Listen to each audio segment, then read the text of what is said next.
یا پاکستان کے عوام کی خوشحالی کا، تو لاہور کبھی بھی پیچھے نہیں رہا۔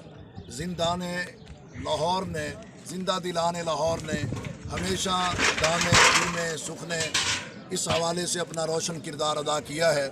لاہور اس نے اگر کہیں خون کی بھی ضرورت پڑی ہے تو لاہور نے اپنا خون تک بھی پیش کیا ہے۔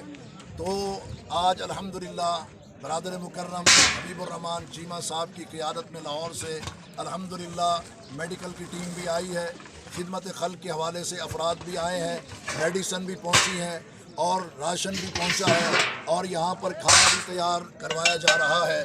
تو اللہ تبارک و تعالیٰ سے یہ دعا ہے کہ اللہ تبارک و تعالیٰ ان تمام بھائیوں کو جزائے خیر عطا فرمائے۔ آمین۔ میں اہلیان پاکستان سے یہ گزارش کروں گا، تیاری کا وقت ہے اور پاکستان کے عوام اللہ تبارک و تعالیٰ نے ان کو جذبہ ایثار و قربانی سے سرشار کیا ہے، تو پاکستان کے ہر علاقے ہر ضلع کو ایک دوسرے سے آگے بڑھ کے خدمت کے اس میدان میں قدم بڑھانا چاہیے، آگے آنا چاہیے۔ اللہ جزائے خیر عطا فرمائے۔